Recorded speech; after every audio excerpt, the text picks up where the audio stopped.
Got the, yeah, got the bell. Good evening. I think we're okay. Get the microphone. Oh, the bell's there. Yes, sorry.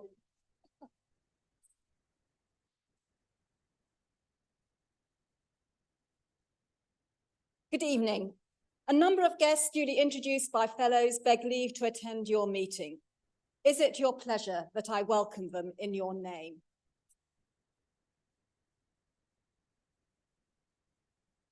Thank you. We now have the minutes of the meeting held on the 2nd of November 2023.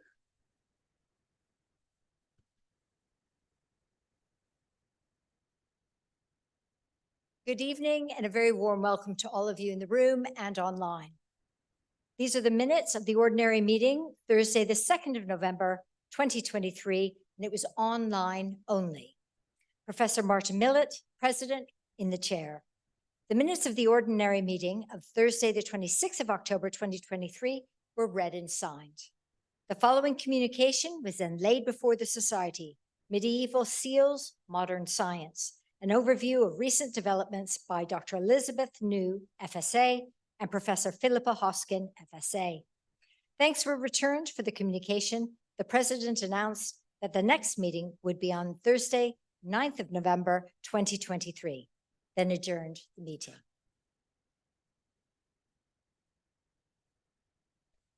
Is it your pleasure that I sign these meetings as a true and complete record?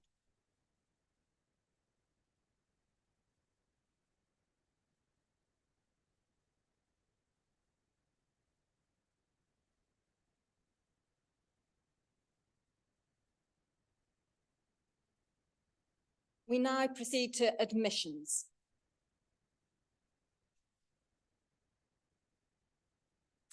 The following being in attendance and having signed the obligation required by the statutes desires to be admitted a fellow: Oliver Harris and Ellie Rowley-Conway.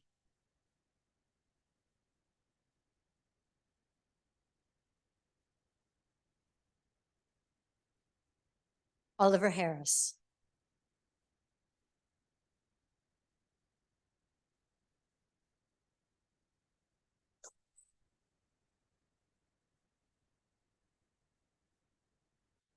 Ellie Rowley-Conway.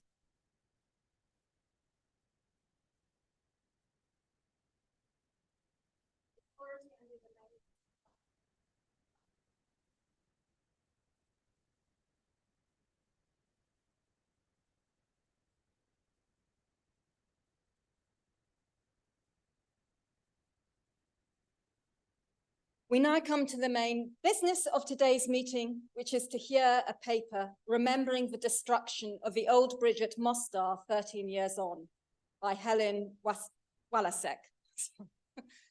Thank you very much.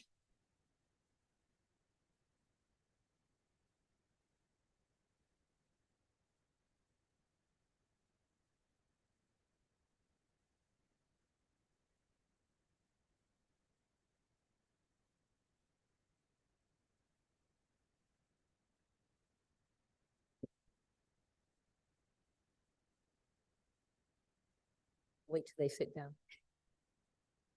So as been told, today is actually the 30th anniversary of the exact date of the 30th anniversary of the destruction of the Starry Moss, the old bridge at Mostar, which you can see on the screen, which became a seminal moment in the intentional destruction of cultural heritage during conflict.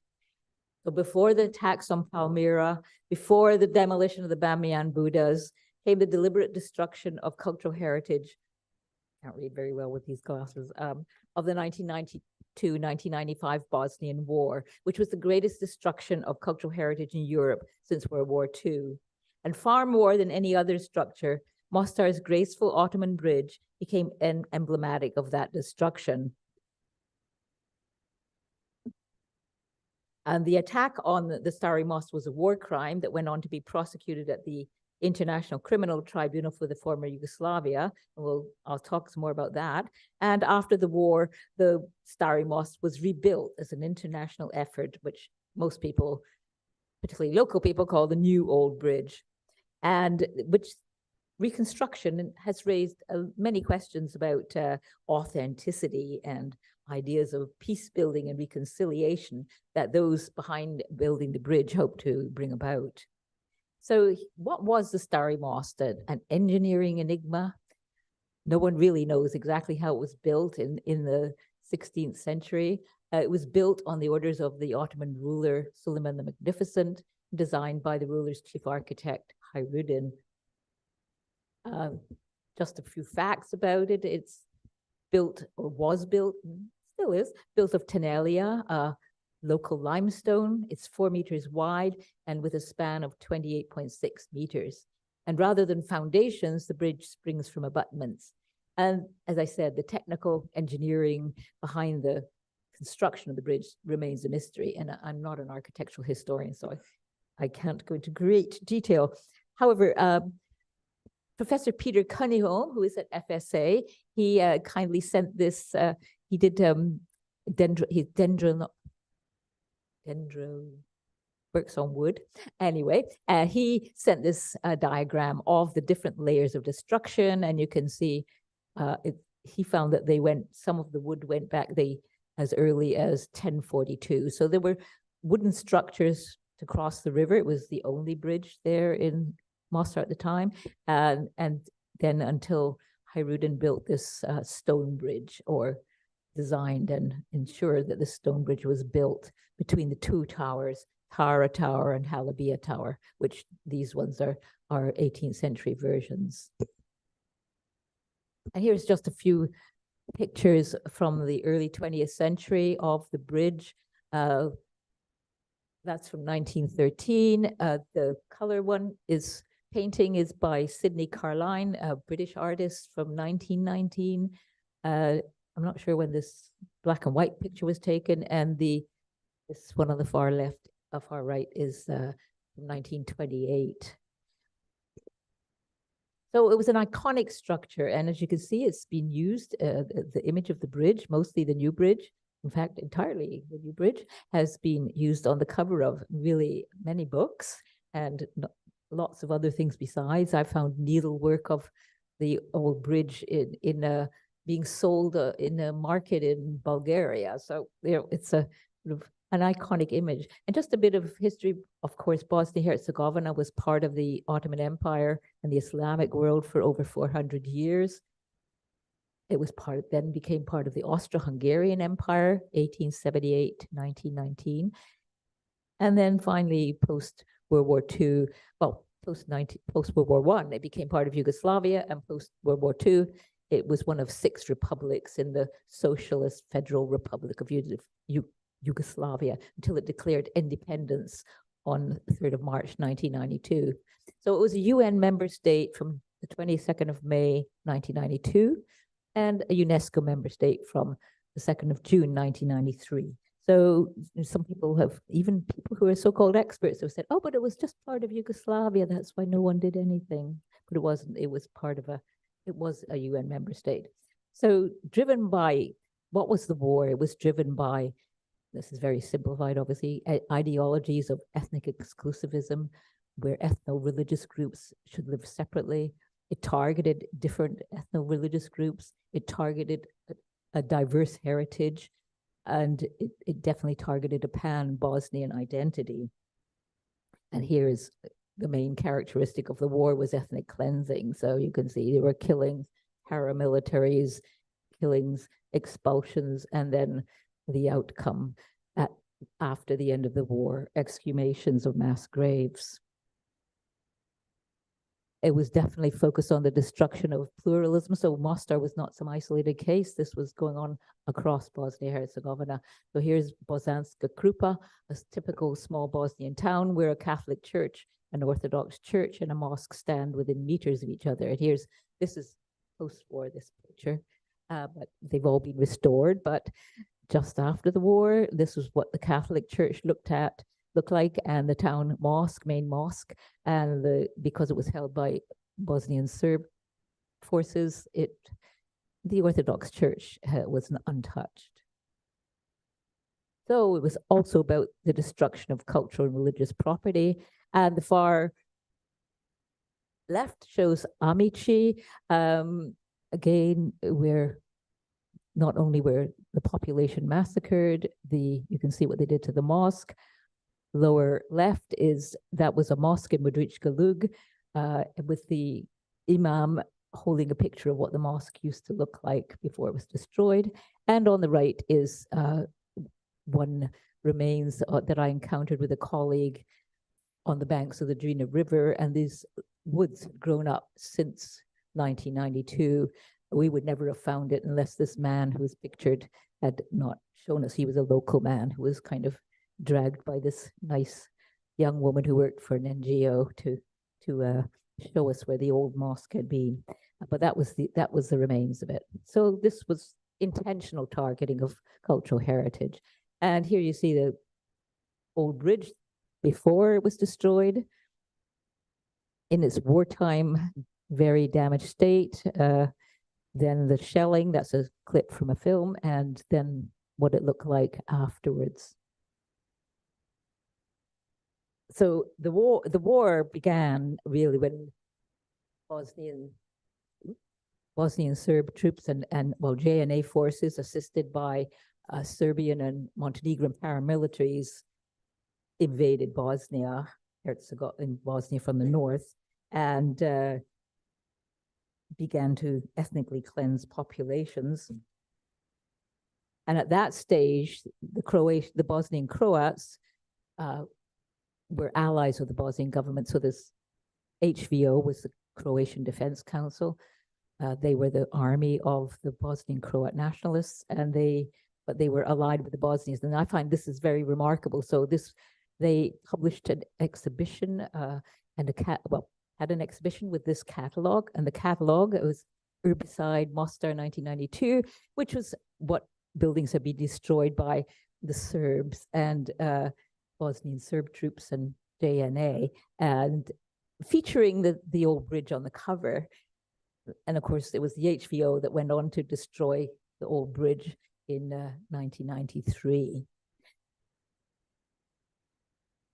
So Mostar was a ruined city, and this devastation occurred after announcement of the Vance-Owen Plan in January 1993, which proposed to divide Bosnia-Herzegovina into mono-ethnic cantons.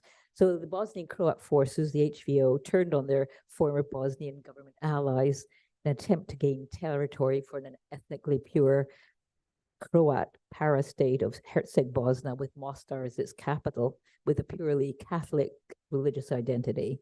So no Ottomans or Islam or Muslims were welcome.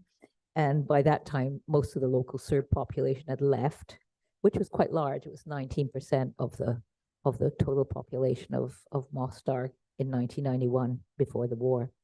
So this siege of by the HVO, which began in May 1993, was epitomized by deliberate assaults on the historic core of Mostar. And it ended with the signing of the Washington Agreement in March 1994, when an EU administration came to manage the divided city. As I said, it was probably the most extensively ravaged of Bosnia-Herzegovina's cities, and its central core had many important Ottoman Austro-Hungarian buildings. And during the JNA, Bosnian Serb army siege, many important structures were targeted, including this, you can see this row of bazaar buildings, which was on the run-up to the old bridge. They destroyed all the bridges across the river except the old bridge. That they didn't destroy, though they did shoot at it.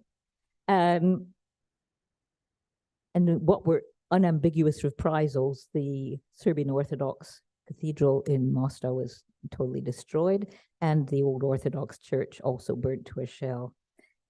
But these forced the JNA and Serb forces withdrew, and May 93, it was the HVO, the Bosnian Croat forces, who were laying siege to Mostar. And it was its cultural heritage that was its principal target.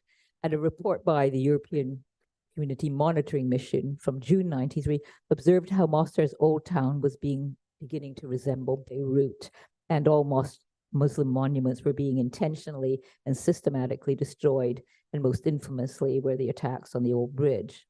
It had been targeted from the beginning of the conflict, though it was noted that while it had been struck during the JNA's 2.5-month siege of Mostar, it had been struck, but it was hit many more times during the HVO siege. Now, as I said, the UN Bosnia became a UN member state in May 92 and a UNESCO member in June 93.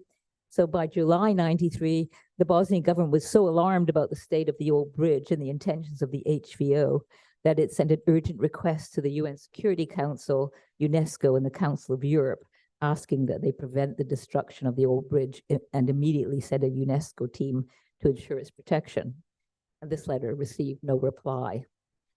3 days later, the state of Bosnia-Herzegovina acceded to all UNESCO conventions on the protection of cultural property, including the 1954 Hague Convention for the Protection of Cultural Property in the event of armed conflict, but no help came. So on 8th of November 1993, an HVO tank began a sustained shelling of the bridge.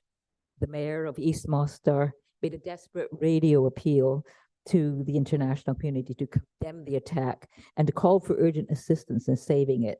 But the assault continued, and at approximately 10:15 on the morning of the 9th of November 1993, the Mostari Mosque crumbled into the Neretva River. So the shelling of, well, just, yeah, that was the day before, that was on the 8th. So this shelling was captured by several Mostar residents on film, and but it was this film by James Wilson, who was a Scottish ex-soldier, but ex-British soldier, who worked for the Bosnian army, but then began working for this British television production company, who recorded the bridge's collapse. And it was his footage that he got out personally that was first to become widely accessible to the international media. And images of the historic bridge tumbling into the Neretva, followed by celebratory gunfire from the Croat side, was viewed around the world. And though the involvement of the Croatian army in the attack was suspected at the time, it was always denied by the Croatian authorities. But this has been recently confirmed on film, and I'll show this later, that they were indeed involved very deeply. So the destruction of the old bridge brought widespread protests in both Serbia and Croatia. And to outside observers, it seemed as if grief over the destruction of this iconic monument, which had been held in such high regard across all of Yugoslavia, appeared to briefly reunite the warring parties in the Bosnian conflict. And reports described how people of all nationalities burst into tears when they heard the news. So it's not so unlikely that the Serbian state-run media would screen extensive coverage of the destruction of the bridge. The Serbs, for once, were not destroyers. After seeing the footage, a Belgrade student expressed what many felt. I felt sick when I saw the pictures, he said. No one has the right to destroy our history. And Bogdan Bogdanovic, who was an architect, former mayor of Belgrade, and as we heard earlier, designed many of these amazing monuments that were built in the 60s to mark various battles of the Second World War. He lamented, it was as if one of my closest relatives has died. There was an appeal from Serbian professional heritage and museum bodies calling for a stop to the destruction of cultural heritage in Bosnia-Herzegovina, and citing this collapse of the old bridge as the culmination of that destruction. In Croatia, official reaction was a bit mixed.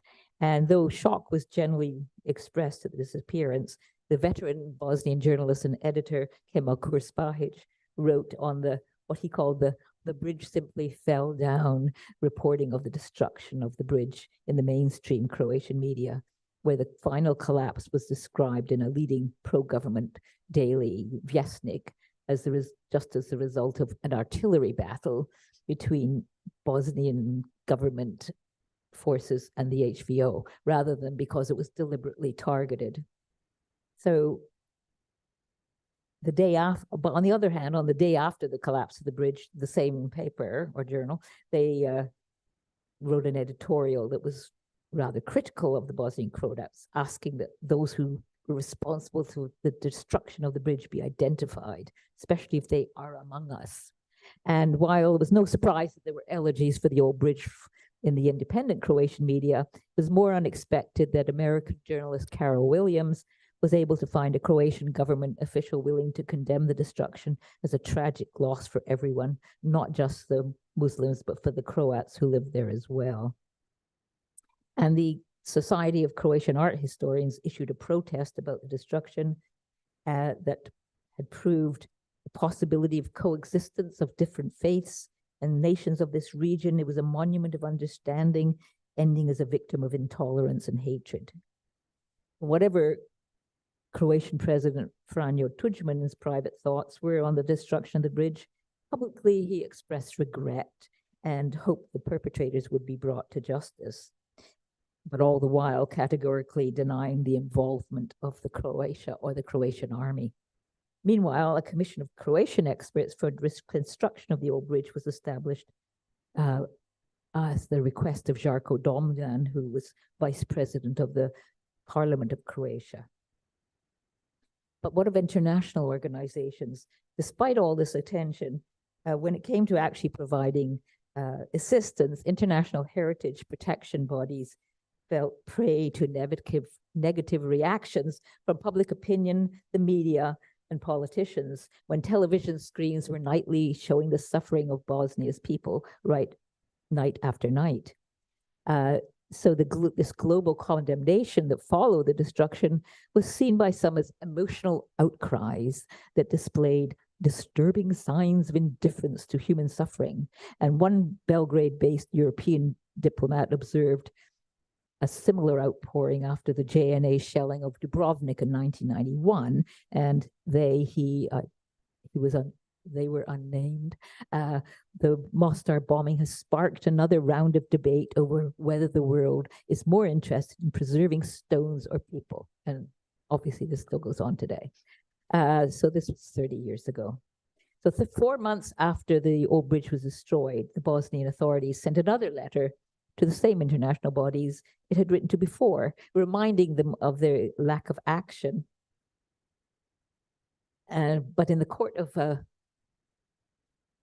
Bosnian public opinion, it was UNESCO who bore the brunt. And there's this cartoon by Božo Stefanovic, which appeared in the main Sarajevo daily Oslobođenja, showing UNESCO collapsing along with the old bridge.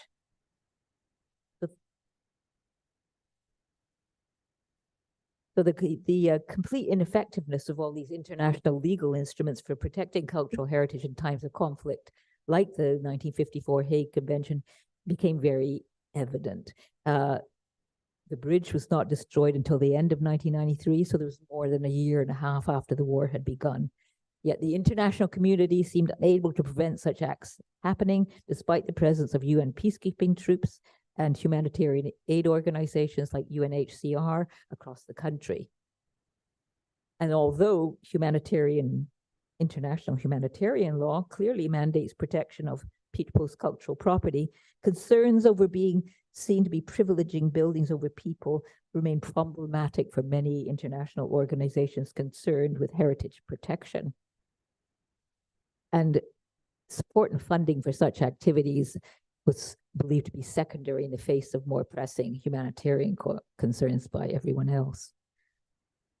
So there was very little assistance to protect Bosnia-Herzegovina's cultural heritage during the war. But what of the Islamic states, which might have been expected to help? So in June 1992, the foreign ministers of the Organization of the Islamic Conference, the OIC, strongly condemned the destruction Bosnia-Herzegovina's religious and cultural heritage.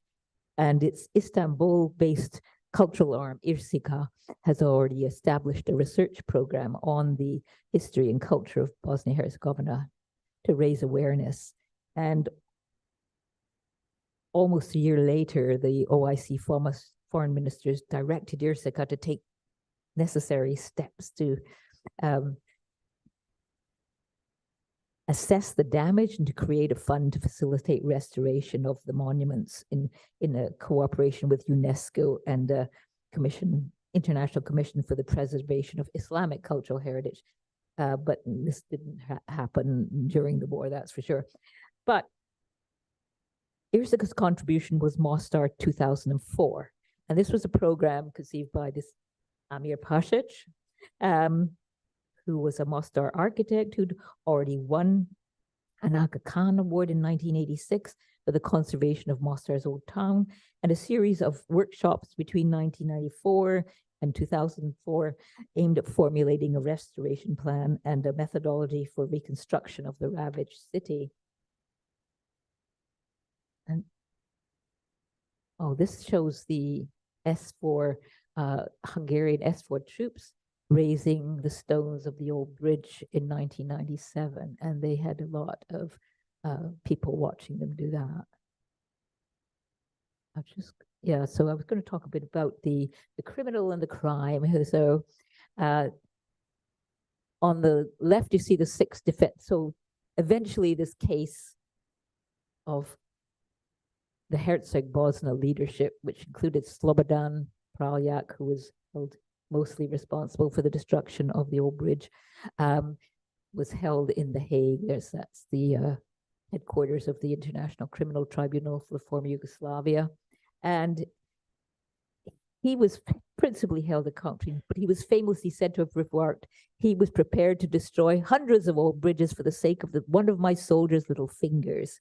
And he maintained that, according to international law, it had not been a war crime to demolish the bridge, asserting on one occasion, because it should have been marked with the UNESCO shield, the emblem of the 1954 Hague Convention, to claim protection. And another occasion that it was a legitimate military target because the Bosnian army used the bridge to move men and supplies to a government enclave on the other side of the bridge on the west bank of the Neretva. And while he was awaiting an expected war crimes indictment in 2004, he predicted no one would be charged for the destruction of the Stari Most, saying that the old bridge had been a military facility and that in a war, military facility could be demolished regardless of its cultural value. So shortly afterwards, unfortunately for him, he was indicted with his other 5 co-defendants in this Perlic, that's Jadranko Perlic, far left, for the crimes they had committed during this period of Herceg-Bosna's ethnic cleansing. And they were charged with a joint criminal enterprise which aimed to permanently remove and ethnically cleanse Bosnian Muslims and other non-Croats from the territories that would form part of this Croat para-state. In Mostar alone, the HVO was held directly responsible for demolishing or badly damaging 11 historic mosques and the old bridge. Now, he denied any responsibility, Praljak, we see in the middle, whatsoever for the destruction of the bridge, accusing the Muslims, i.e. the Bosnian government troops, of destroying it themselves. And that he claimed that the Bosnian army had set explosives to bring the structure down. He worked strenuously to prove this scenario, writing a book on the subject, and which had on a website, it may still be up there, setting out his case, which included an analysis of video footage of the collapse of the bridge by explosives experts, and also carried out an experiment reproducing the alleged detonation by the Bosnian government troops. However, in May 1993, Praljak and all his co-defendants were found guilty of participating in this joint criminal enterprise, and the destruction of the Stari Most was featured, specifically addressed in the ICTY trial chambers, and featured prominently in the judgment. However, However, the defendants all appealed, and when their appeal was finally heard, it was the last case heard by the tribunal. The judgment, the destruction of the Starry Mosque, finding them guilty, was overturned. They were found guilty on probably everything else. They're still in the pokey, but Pralyak committed suicide in court, and that sort of overshadowed this whole that they had overturned this decision. They said it was being destroyed out of military necessity. And what I've heard, an interview with which seems to have disappeared off which I was sent, because the indictment, the office of the prosecutor, they put the indictment into a clause that was damage to structures related to religion, education, and science, probably. And obviously this wasn't any of them. And this person who was in the office of the prosecutor, it was an interview with him, he said they did not know, they knew they should put it in. So even in the office of the prosecutor who's working there, they didn't, they knew they had to put in the old bridge, but they didn't know, they didn't really want to. They thought it was military necessity. They agreed with this, that destroying it had been military necessity, but they knew they had to put it in. And people were wondering, one of the judges who just didn't agree with the first verdict, he said, why aren't we talking about it more? And he thought it was, I mean, he eventually went against the verdict, but he was saying, and rightly, why are we, it's supposed to be so important? Why is it in this indictment? It's the wrong part of the thing. And the judges actually, apart from this one who dissented, had to really tie themselves in knots to get a guilty verdict. And so when it came to the appeal, that clause was that part of the indictment was overturned, and they said it'd been destroyed for military necessity. And then ex-General Pralyak committed suicide in court, and that created more of a hoo-ha than this kind of big decision. So this is just some pictures of how you saw that, but the different crossings. So obviously that's what it looked like after the bridge was destroyed, and then these various things came about.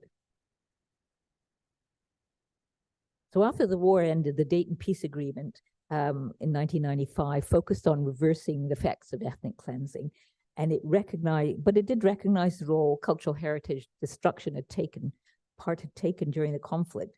So the treaty only has 11 annexes, but one of them, Annex 8, mandated the establishment of a commission to preserve national monuments, and which still remains the only statewide heritage institution in Bosnia-Herzegovina. So it can be argued, well, I argue, that the restoration and preservation of Bosnia's destroyed and damaged historic monuments should have taken place within the framework of the Dayton Agreement, which focused on the return of refugees and displaced people to the homes and communities from which they had been forcibly expelled, and to attempt to restore Bosnia-Herzegovina's former multicultural society.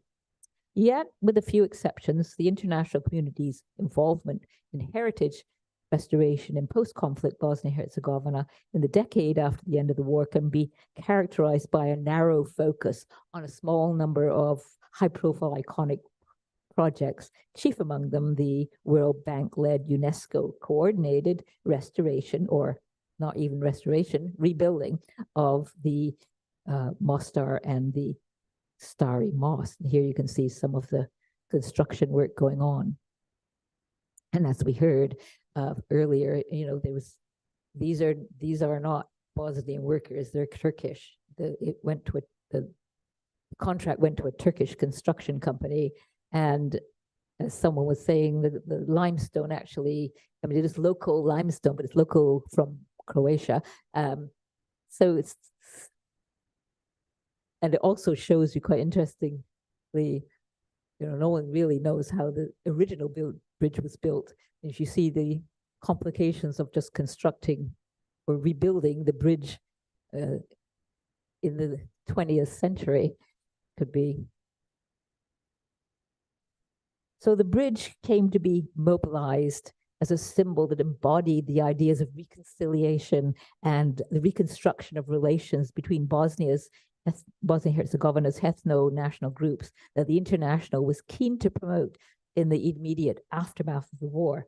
And a significant amount of the international funding available for heritage restoration was swallowed up by all the projects in Mostar. So the stakes were high. There was a battle for post-war funding and of what were considered non-essential historic monuments. And while the Bosnian authorities and UNESCO drew up lists of historic buildings requiring restoration to offer to international donors, they certainly weren't a priority for most of those engaged in reconstruction projects. And non-Islamic or non-denominational donors often saw involvement in restoring religious structures problematic because they were so tied up with ethno-national identity, which might leave them open to charges of favoring one of the parties in the conflict over the others, although the structures had been attacked precisely because of their ethno-national identity. So this was even a secular building like the National Library in Sarajevo, the Vijećnica. It was suggested that because it was a symbol of Serb aggression, restoration of the ruined library might be perceived as a hostile act unless an equivalent important Serb historic monument took place. So there was nervousness among these external people, to the actors, to the types of buildings whose reconstruction or restoration they were prepared to support, as it could sometimes involve a search for equivalence, which was hard to maintain since the number of important historic mosques and Islamic or Ottoman structures destroyed or badly damaged far outstripped the number of churches or other Christian religiously identified structures. So such attempts were really to deny the evidence and, in effect, to buy into the ethno-nationalism that had driven the war. And despite the donor anxieties, an evaluation of UNESCO's work in Bosnia-Herzegovina in the post-war period observed the extreme difficulty of finding any international donors to restore Serb monuments. Thus, the restoration stakes narrowed down to two frontrunners, the old bridge and the National Library, the Vijećnica. Neither were religious structures, and both the bridge and the library were capable of being invested with considerable symbolic meaning. And perhaps equally important was that they were located in cities where the international community and the international media had their most significant presence. So while places like Foča, which were very destroyed and obliterated, and whole neighborhoods destroyed, Muslim neighborhoods, and the important Alaja Mosque was destroyed, that was far from the gaze of the international media, whereas the destruction of the bridge and the National Library had been public events. They were sort of assassinations observed globally, and images of the National Library in flames and the graceful arch of the bridge crumbling into the Neretva was played out on television screens across the world again and again. And there was an outpouring of shocked reactions over the days, months, and years. And the Stari Mosque, the old bridge, was already an international icon, one of the most celebrated cultural treasures in the former Yugoslavia. It was easily accessible from Dubrovnik and the resorts of the Dalmatian coast. And many Europeans used to drive down through, usually to the coast, but they would go through Mostar on the way. So it was fairly well known. Still, in the months following the end of the war, it seemed inconceivable that the National Library, with its freight of symbolic references and its prominent location in the country's capital, would not be the first to be restored. There'd been a UNESCO resolution in 1993 calling for its reconstruction, and an appeal from the Director General the following year, a proliferation of initiatives to help the library across Europe and North America, and many media articles showing the building in flames and comparing it with the book burnings of Nazi Germany. It had become a shrine to Sarajevo's suffering and its resilience. but there were too many controversies associated with the library that made international donors wary of becoming involved. So the front runner became the Starry Most. So in 1998, July 1998, the World Bank, UNESCO, and the city of Mostar launched a global appeal for the reconstruction of the Starry Most. As a World Bank official put it, the Mostar Bridge is really the symbol of all Bosnia. Donors could have chosen the library, and they thought about it and decided the bridge was a better object for symbolic value. If you're doing just that one thing, you have to choose the one thing. And a World Bank document observed that while other sites had merits, they put in quotes, none conveys as much symbolism as the old bridge. So the Starry Most was able to offer symbolic value on many fronts: multiculturalism, cultural diversity, reconciliation, peaceful coexistence, and religious toleration, all actualized through the material process of bridge building. So it was in Mostar that the international community was to throw most of its resources in heritage reconstruction, to the exclusion of much else. And it was very invested in promoting these notions of coexistence and reconciliation. And even though the bridge actually connected a Muslim enclave on the other side of the river. So it was the obvious symbol for the story the international community wished to tell about reconnecting communities. As I said, the city's Serbs, who'd been almost 90% of the population in 1991, were left out of this convenient binary pairing. And it's this whole idea of reconciling communities through reconstruction of the bridge came very actively into play. And it was, you could read so many things about the old bridge at the time, where it was characterized as a symbol of peace and reconciliation. And UNESCO, in its preliminary discussions with the World Bank, was keen to ensure a reconciled approach to reconstruction, whatever that means, even though in the end it was a Turkish company who got the contract to reconstruct it. So the World Bank's objective was to improve the climate for reconciliation among the peoples in Bosnia-Herzegovina through recognition and rehabilitation of their common cultural heritage in Mostar, seeing reconciliation as a prerequisite for economic revitalization and social cohesion in Bosnia's post-conflict situation. Whether this could be achieved through cultural heritage restoration is quite another matter.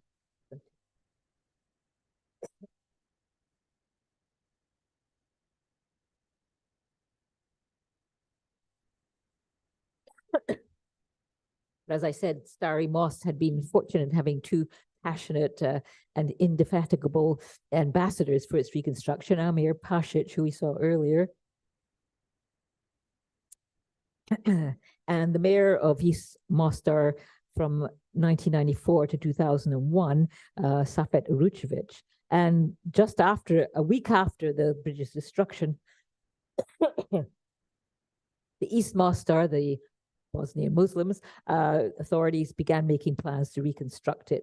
And a protocol was signed with the Turkish government, and the Turkish government actually undertook to foot the whole bill for the bridge, but the mayor wanted to have much more of an international project.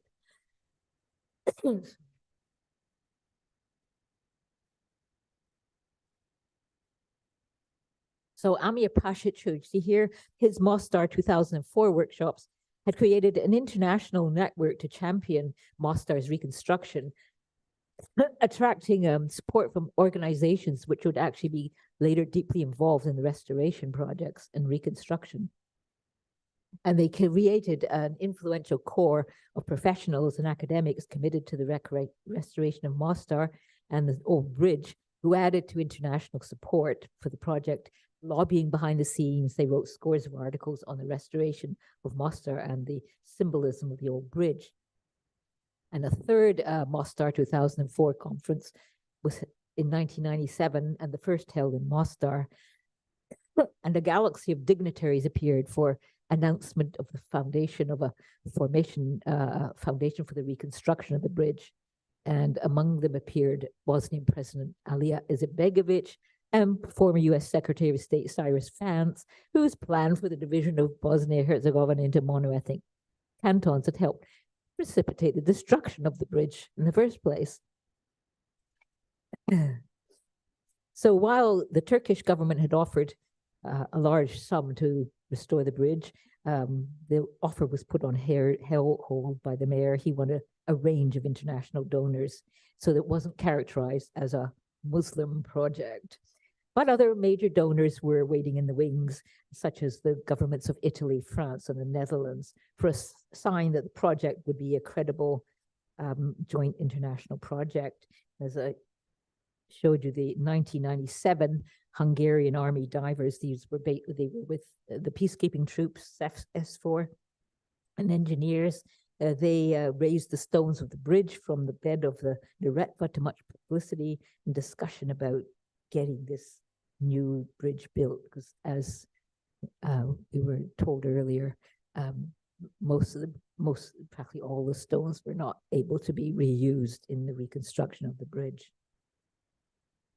But eventually, the World Bank came on board,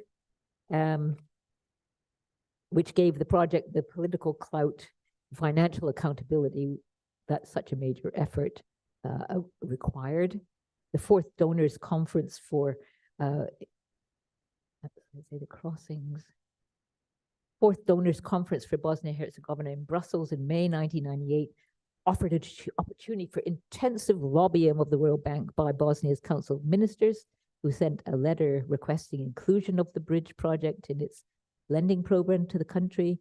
And US Special Representative Robert Gelbard urged international donors to participate in this unique opportunity to reconstruct the Stari Most, exhorting them to let the bridge serve as a metaphor spanning the differences between diverse ethnic groups and unite them through working to a common purpose. Shortly afterwards, the World Bank commitment came in and the other donors fell in behind. 6 years later, on the 23rd of July, 2004, before an audience of international dignitaries, the new old bridge was officially open to worldwide publicity. And in July 2005, the old bridge and its surroundings became Bosnia-Herzegovina's first UNESCO World Heritage Site. Again, that was a lot of questions about authenticity came there.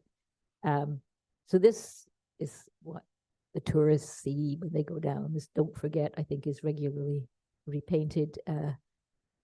And I think it's interesting to see. So some films were prepared for me. And the first is from the Sense,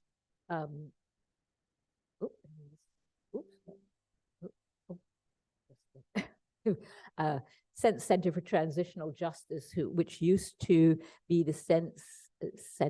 They reported on the ICTY proceedings, and after the ICTY closed, they moved en masse to Croatia, but they have made a succession of really very interesting videos on which you can watch, obviously online, about the various aspects. One was on targeting history and memory. The second is the clip showing the Croatian army soldiers enthusiastically participating in spotting for the tanks that were shooting at the old bridge with lots of slurs against Muslims and football slang. And then finally, there's just a short bit about again, you'll see the destruction, but it's about rebuilding the bridge in the final effort. So let's see if this works. I'm sure it does. What?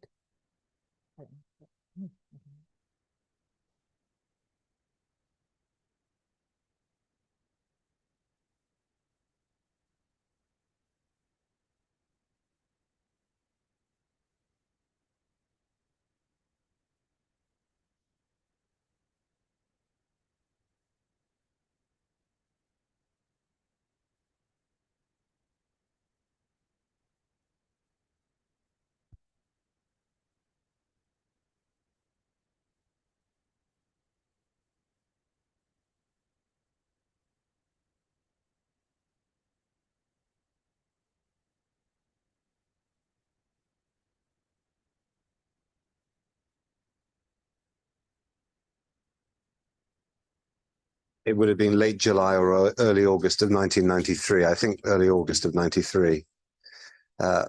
The UNHCR spokesman, who was called Peter Kessler, talked about, for the first time, the situation on the east side of Mostar. I think he said 25,000 people approximately there, very little food, very little water, under siege, surrounded. So as a reporter, I immediately thought, well, I want to go down that road and get to Mostar to try to find out what's going on there, because it was a newish theatre of war, and so it was clearly going to be an important story. The River Neretva cuts Mostar in two.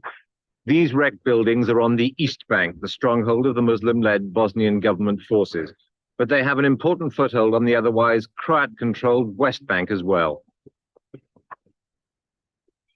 To get there, you have to cross the old bridge, which was built in the 1500s. It's been hit many times, but it's still standing, just about. On November 9th of 1993, the Herceg-Bosna HBO forces destroyed the Stari Most, or the old bridge in Mostar, a truly world-class historical site that was a victim of this, another victim of this war. Poštovani sude, draga gospodo, Stari most je uništen 8.11. a pao je 9.11. u 10:15.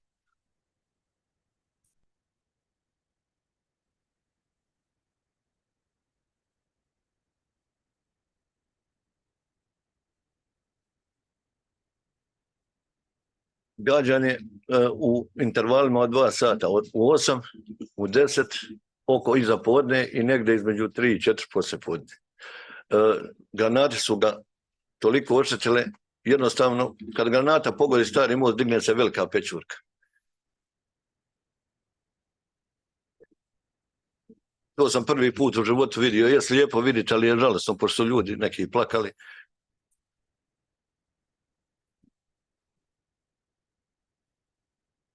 Tank je rušio most, njega sam dobro zapamtio.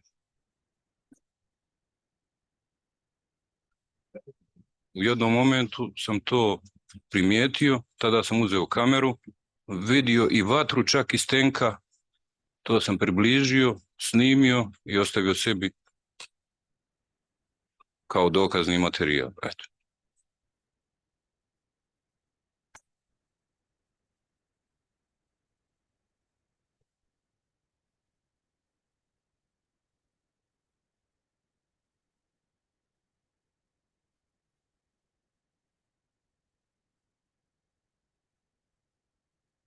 Sutra 9. ujutru, ja sam se nalazio u hotelu Ruža, gospoda to dobro zna. Oko 10 sati, tank je ponovo upalio 5 granata. Na 6. granatu most je pao. Pošto smo mi bili u hotelu Ruža, to vam je 150 metara od starog mosta, veliki talas je se digao i prašeni. Gospoda koja je to gledala s uma su počeli rafalati, feštat, veseli se.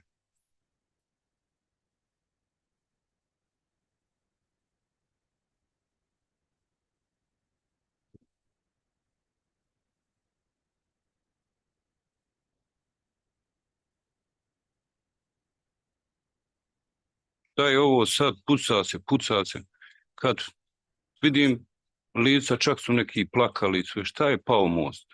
Ma nije moguće, ma jeste. Ja kažem, ja sam baš snimao juče taj tank koji je rušio most i eto vidite, bio sam siguran da će biti srušen. I tako se ide.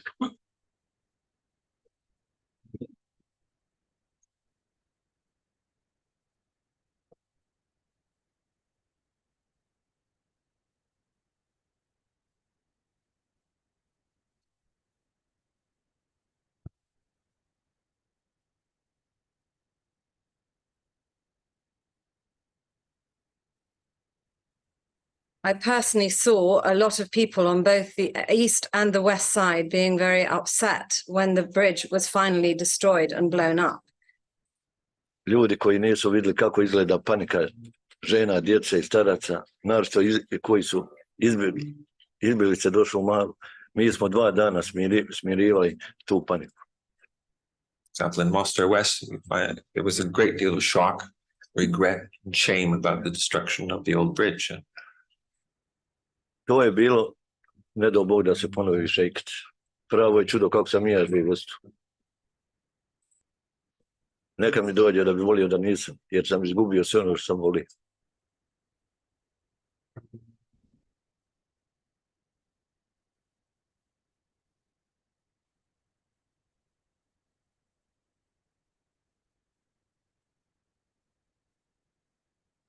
Ja, nažalost, ne mogu reći tko je to srušio. Ja znam samo pouzdano jedno, da HVO ni jedan član po nikakvoj zapovjedi nije srušio Stari most. Tko je eventualno 8.11.1993. godine gađao iz tenka Stari most, što je vidljivo na slikama koje su vidjeli, ja ni danas ne znam. This is a signed and stamped report issued by Milenko Lasic, the HVO district commander, on the 8th of November 1993. He says, from 8:10 in the morning, our tank was opening fire from Stotina during the whole day, and it fired 50 projectiles on Stari Grad. Pa tačno da je pucao. Eto, i on izjavljuje da je pucao.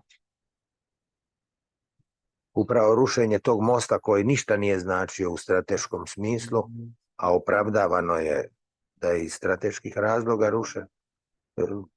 Imam osjećaj da je trebalo, da je politika bila ta koja je htjela srušiti sve mostove između naroda u Bosni i Hercegovini. Što više ih zavaditi i što prije ih razdvojiti. But one thing that should be pointed out is that the war has tended to ethnicize cultural heritage, which in fact was not ethnicized in the past. Perhaps the people who destroyed the old bridge at Mostar thought they were destroying Muslim cultural heritage, but in fact the old bridge was something that was held in common by Serbs, Croats, and Muslims, and this must be kept in mind when considering all types of heritage, including things which are now considered only to be sacral objects of one faith. They were often, in fact, objects that were shared.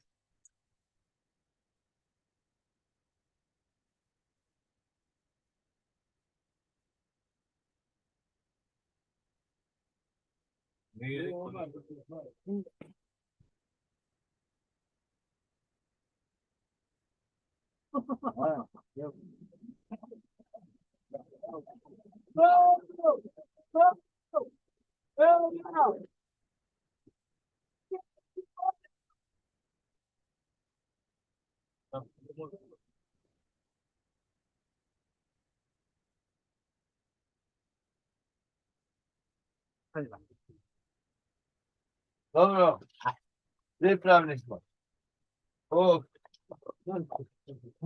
Nema frke, uspjeh, HVO, HV želi, HVO, ajde.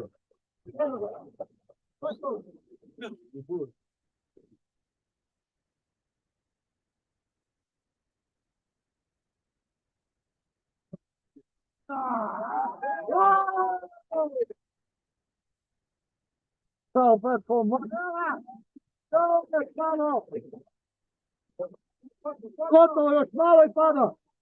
Još jedan šusti pada.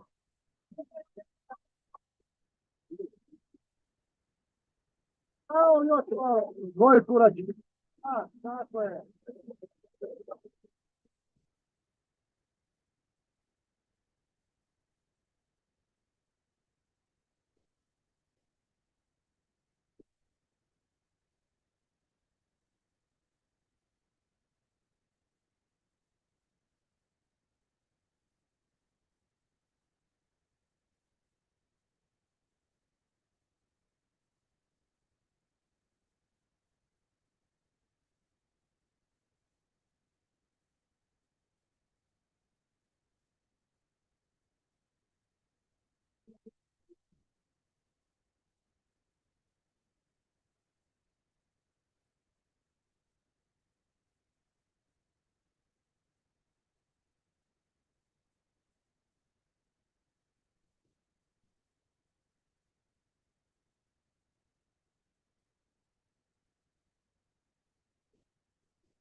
Well,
Helen, thank you very much for that fascinating review of the history of Mostar Bridge. I'm sure most of us can remember seeing its destruction on the news, but to have that micro detail of how it was destroyed, for debates over its reconstruction, and then that extraordinary footage is absolutely fascinating.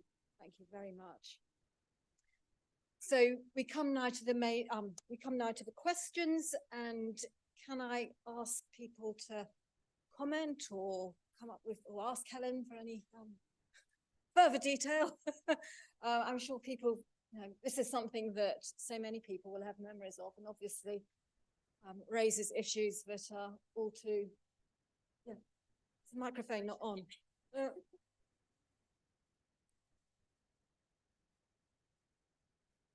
Should be.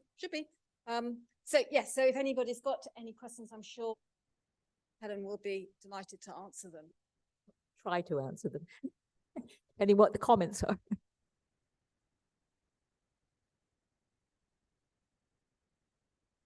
Yeah.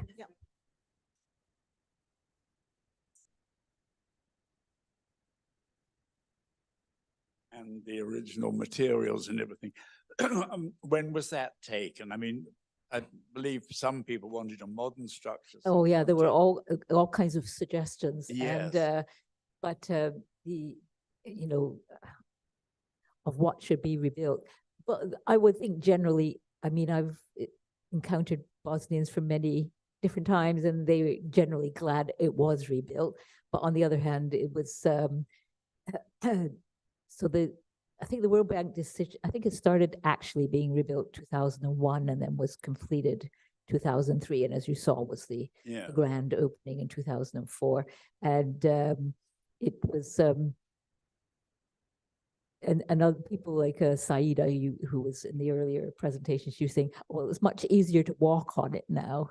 And it was much steeper. So it's not, it's kind of like, sort of what it was. I mean, Amir Pasic, of course, he'd done this restoration plan for Mostar in 1986, so he had quite detailed plans. But obviously, Robert Bevan during the earlier presentation, he was arguing that there should have been more evidence of the attack on the bridge in the reconstruction. It was too much of just a perfect kind of, not even a replica, because as I said, people said it seemed to have a much less steep arch and was easier to, or maybe the arch was the same, but it was easier to walk on for sure. Because she said it was really difficult to climb up before the war, and you could always tell who didn't live in Mostar, because the people who did or didn't come from Mostar, because the Mostarci would just, no problem at all. So yeah. Thank you.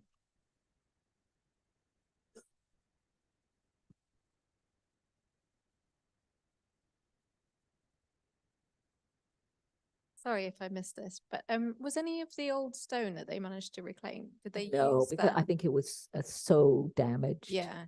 Did they keep it anywhere? Is it? It was. I know a colleague of mine who's an archaeologist. He was concerned. We went there, but it was 2015. I don't know what's happened. I haven't been there probably since then,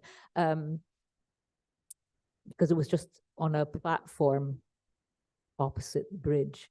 And he was concerned about it but it was just so pulverized and so destroyed. And it'd been, by the time they started building it, it was, well, it wasn't 10 years, but nearly, so it was destroyed, well, no, 4 years, I guess they started raising it, but still, it's a very fast flowing cold river. And, well, I don't know if the cold makes any difference, but a very fast flowing. And of course, it was so badly pulverized by the tank shell. So.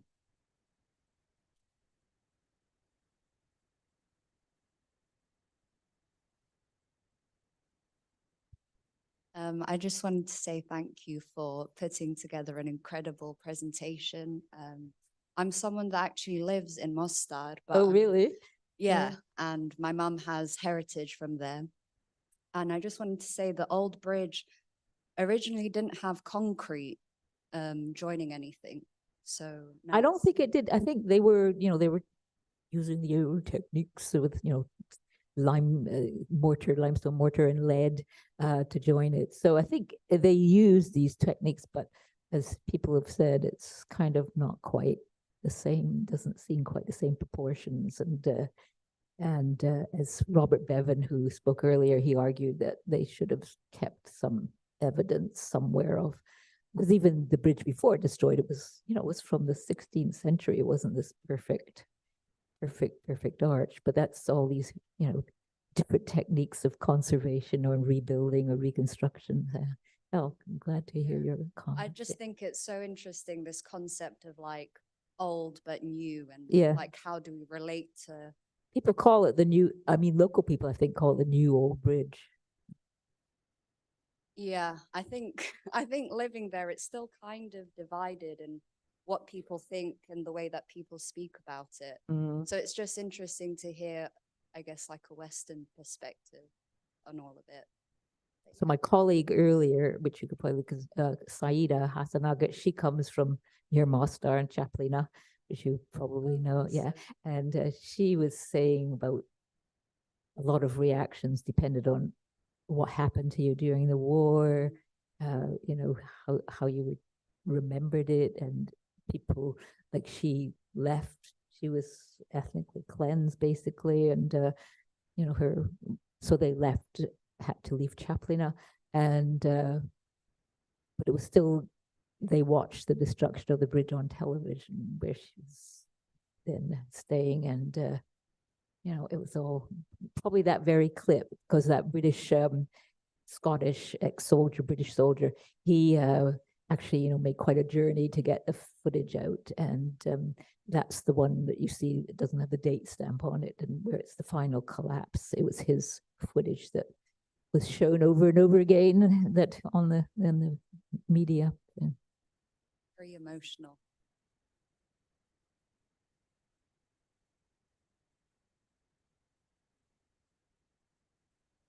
I think that's all we've got time for, but there'll be opportunities to discuss this and ask more questions outside where there'll be a reception. I give notice that the next meeting will be on Thursday, the 16th of November, 2023, when we'll hear a paper, Grecian Doric's Return to the Central Mediterranean, by Dr. David M. Boswell, FSA. So the meeting stands adjourned and reception will follow.